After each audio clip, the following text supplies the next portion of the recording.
Salam sejahtera, terima kasih karena bersama dengan saya di Nazilin Unity Channel. Pastinya ulasan kali ini adalah ulasan yang Anda tunggu-tunggu. Saya pun sukar memikirkan perkara ini, tapi akhirnya tercapailah juga ulasan ini. Rancangan gulingkan Anwar sebenarnya telah tumpas dan tidak berjaya.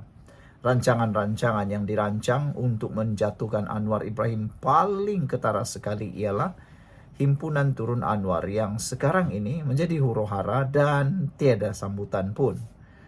Apa yang mengejutkan kita ialah rancangan yang dibuat untuk menggulingkan Anwar telah pun tumpas dan PN terdesak kantoi lagi. Baik, saudara-saudara sekalian, game over lagi buat mereka yang cuba jatuhkan Anwar Ibrahim. Rancangan jahat yang kononnya nak tarik sokongan ahli parlimen kerajaan tumpul, satu demi satu gagal. Sumber dalaman mengesahkan memang ada gerakan senyap, tetapi telah dihidu awal oleh pasukan Perdana Menteri ke-10. Yang pelik, mereka yang sibuk kata kerajaan ini tak stabil, tapi tiap kali cuba rampas kuasa, cuba nak menjatuhkan Anwar Ibrahim, mereka pula kena checkmate, menemui jalan yang buntu. Apa maksud semua ini? Sebenarnya Anwar bukan lemah. Dia sebenarnya makin kuat. Itu sebabnya pembangkang makin takut. Sebab makin lama Anwar jadi Perdana Menteri, semakin Anwar Ibrahim jadi kuat dan semakin tiada peluang lagi untuk Perikatan Nasional Pembangkang merampas kuasa. Makinlah berstrateginya Anwar. Ikuti pendedahan penuh dalam video ini. Siapa dalangnya, apa motifnya, dan kenapa rakyat makin menyampah dengan politik kotor, dendam, dan tipu fitnah. Tapi sebelum itu, jangan lupa like, subscribe, share, dan komen dengan tanda pagar rakyat tolak pengkhianatan. Sebelum itu, saya nak kongsi dengan Anda semua, ini ialah terapi imun Transufactor for Life. Terapi imun ini meningkatkan daya imun badan kita, mendidik imun badan kita, menguatkan imun badan kita sehingga 400% dan juga menjadikan imun badan kita sangat bijaksana. Secara umum dan ringkasnya, kita kena penyakit, ada masalah penyakit, tak sembuh-sembuh daripada penyakit karena imun badan kita yang jadi lemah dan boleh kata imun badan kita menggila di dalam. Apabila imun badan kita menjadi bodoh dan menggila di dalam, ia turut menyerang badan kita. Tetapi apabila imun badan kita dididik menjadi kuat dan bijaksana, bukan saja imun badan itu membantu menyerang penyakit di dalam tubuh badan kita lalu kita sembuh, tetapi juga membantu imun badan kita menjadi bijaksana supaya dia dapat mengenal pasti mana satu lawan, mana satu musuh. Itulah kehebatannya terapi imun Transufactor for Life ini. Bagi mereka yang sudah 2-3 kali menonton video ini, menonton produk ini, inilah mungkin jalan harapan yang Tuhan berikan kepada Anda. Cepat dapatkan produk ini melalui nomor telepon yang tertera. Baiklah saudara-saudara sekalian, apa yang mengejutkan kita semua ialah siapa sebenarnya dalang dan siapa sebenarnya yang memulakan program ataupun memulakan rancangan nak tumbangkan Anwar yang gagal itu. Mengapa mereka gagal dan checkmate? Oleh sebab itulah, jom kita lihat apa yang kita boleh nampak di dalam rancangan gulingkan Anwar tumpas ini. Saudara-saudara sekalian, adakah malam ini Dubai Move muncul semula? Atau esok? Atau semua plot mau jatuhkan Anwar Ibrahim berlaku lagi? Tapi sebenarnya semua plot itu telah jatuh tersungkur sebelum sempat bermula pun. Saudara-saudara sekalian, apa yang mengejutkan kita semua ialah dulu memanglah senang nak beli ahli parlimen. Tembok kini sudah mula ada, yaitu anti lompat parti. Sekarang apabila akta anti lompat parti telah menjadi benteng, tidak mungkinlah Anwar Ibrahim akan hilang 2/3 kerusi kerajaan perpaduan. Sekarang ini, sesiapa yang ingin meninggalkan kerajaan perpaduan ataupun lompat parti, mereka terpaksa membayar denda yang cukup besar dalam PKR UMNO, DAP, semuanya terkunci. Kalau nak ubah juga 2/3 itu kena undi tak percaya dalam dewan. Setakat jerit di media sosial, sorry lah, semua itu tidak akan dilayan. Tapi sehingga kini, mana mungkin mereka berani untuk membuat undi tidak percaya. Karena mereka tahu mereka akan kantoi dan akan kalah teruk. Selain daripada itu, analisis UM berkata, lepas Sultan Ibrahim angkat sumpah 1 Februari yang lepas, mana-mana cubaan untuk menggulingkan kerajaan akan terbantut. Kenapa? Kerana Baginda yang di Pertuan Agong telah bertitah dengan penuh tegas. Beliau atau Baginda tidak akan melayan lagi mana-mana permainan drama politik termasuk tumpas menumpas, tumbang menumbang, atau rampasan kuasa. Kini Baginda tegas mahu supaya politik negara ini menjadi stabil. Lupakan dahulu berpolitik titah Baginda, tumpukan pada kerja membangun negara. Politik biar stabil, jangan ganggu rakyat, titah Baginda lagi. Himpunan Turun Anwar yang dirancang pada 26 Julai 2025 ini sebenarnya sudah kita dapat jangka bahwa akan gagal segagal-gagalnya. Hostnya ialah PAS, siap umum demo Mega 26 Julai. Kononnya manifestasi kemarahan rakyat. Tapi demo jalanan tak tumbang kerajaan selagi nombor parlimen tak cukup, bro. Macam mana pun kamu buat demo, macam mana pun kamu teriak sini sana, apalagi kalau yang hadir itu hanya 100 orang, yang katanya 1000, itu tak mungkin akan menjatuhkan Anwar Ibrahim. Sebab Anwar Ibrahim hanya akan tumbang melalui nombor di parlimen. Kerajaan perpaduan bukanlah perfect, tapi strategi Big Tent hasilkan 148 ahli parlimen. Daripada Pakatan Harapan, Barisan Nasional, GPS, GRS, Warisan. Bila Perikatan Nasional cari defekte, terlanggar dinding. Aku janji 100 juta ringgit kalau wakil Barisan Nasional lompat parti ataupun menyokong secara individu. Parti Borneo tak minat goncang kerajaan pusat. Parti-parti di Borneo kini fokus kepada pembangunan. Jadi checkmate awal oleh pejabat Perdana Menteri. Risikan ditek gerak-gerik itu. Jadi sekarang ini sebenarnya 148 kerusi menentang 74 kerusi Perikatan Nasional. Kenapa agak-agaknya rancangan itu tumpas? Kerana tiada majoriti alternatif. Perikatan Nasional cuma ada 74 kerusi. Mereka perlukan 38 lompat. Dari mana 38 itu? Mustahil. Selain itu, akta anti lompat parti juga adalah risiko hilang kerusi dan reputasi. Kalau mana-mana ahli parlimen cuba lompat parti, mereka akan hilang kerusi. Terpaksa dibubarkan kerusinya dan buat pilihan raya semula. Serta itu akan mengakibatkan reputasi mereka menjadi buruk. Mood rakyat pula lenguh dengan drama. Lebih risau kos hidup. Agong dan institusi juga sudah memberikan signal yang jelas. Kestabilan akan diutamakan. Reaksi pasukan PMX pantas menggunakan semua saluran undang-undang. Macam main caturlah. Setiap langkah PN disekat. Masuk F7, cek. Next move, checkmate. Jadi saudara, sebagai closing kita untuk ulasan kali ini, moral of the story ialah langkah manapun kalau tiada angka, tetap tinggal angan-angan.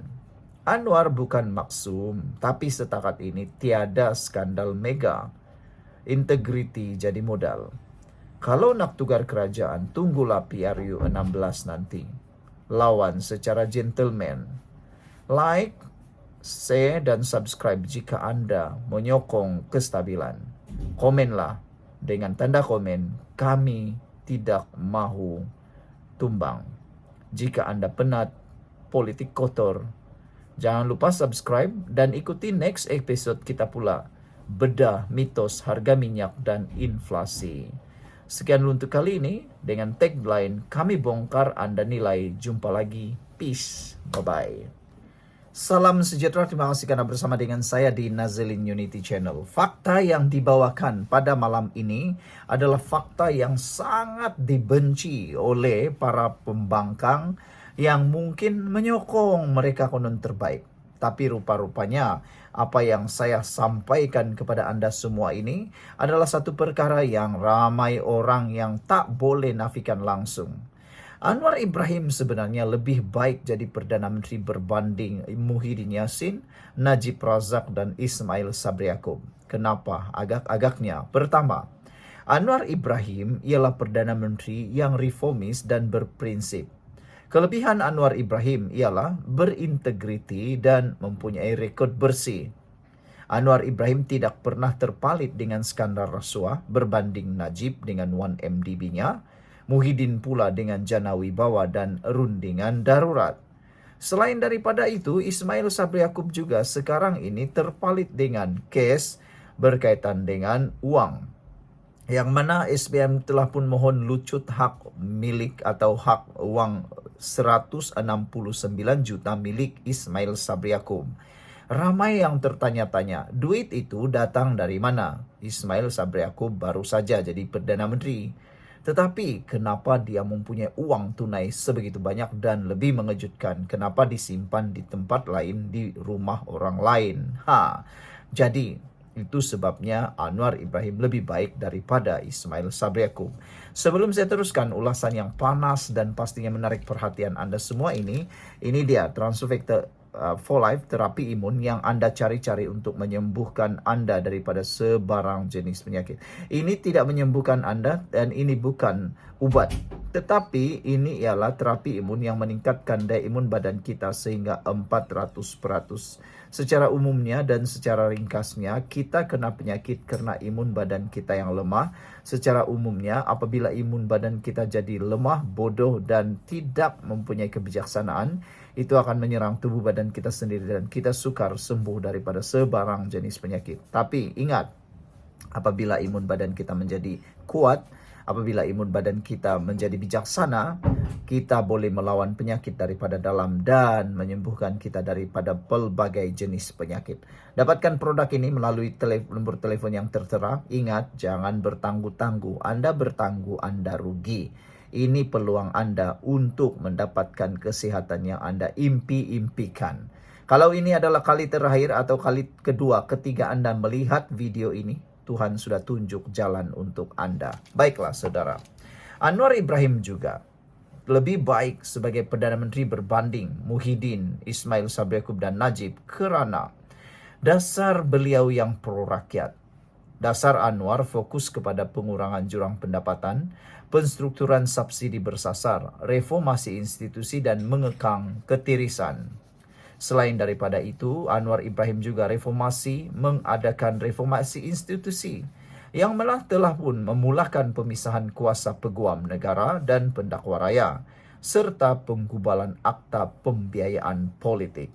Kini, Anwar Ibrahim juga membawa kestabilan politik dengan berjaya membentuk kerajaan perpaduan yang secara mentah-mentahnya ditolak oleh Muhyiddin Yassin ketika titah ke bawah dulu yang maha mulia di Pertuan Agung menasihati kerajaan perpaduan dibina ketika selepas PRU, tetapi ditolak oleh Muhyiddin. Tapi sekarang pula menjerit sini sana. Dengan kestabilan yang dibuat atau dicipta diperoleh Anwar Ibrahim dengan sokongan 2/3 di parlimen, ini sesuatu yang gagal dicapai oleh mana-mana Perdana Menteri sebelum ini selepas PRU yang ke-14. Jadi, itu sebabnya Anwar Ibrahim lebih baik daripada Muhyiddin, Ismail Sabri, dan Najib. Selain itu, Muhyiddin Yassin juga Perdana Menteri keduta dan gagal urus krisis.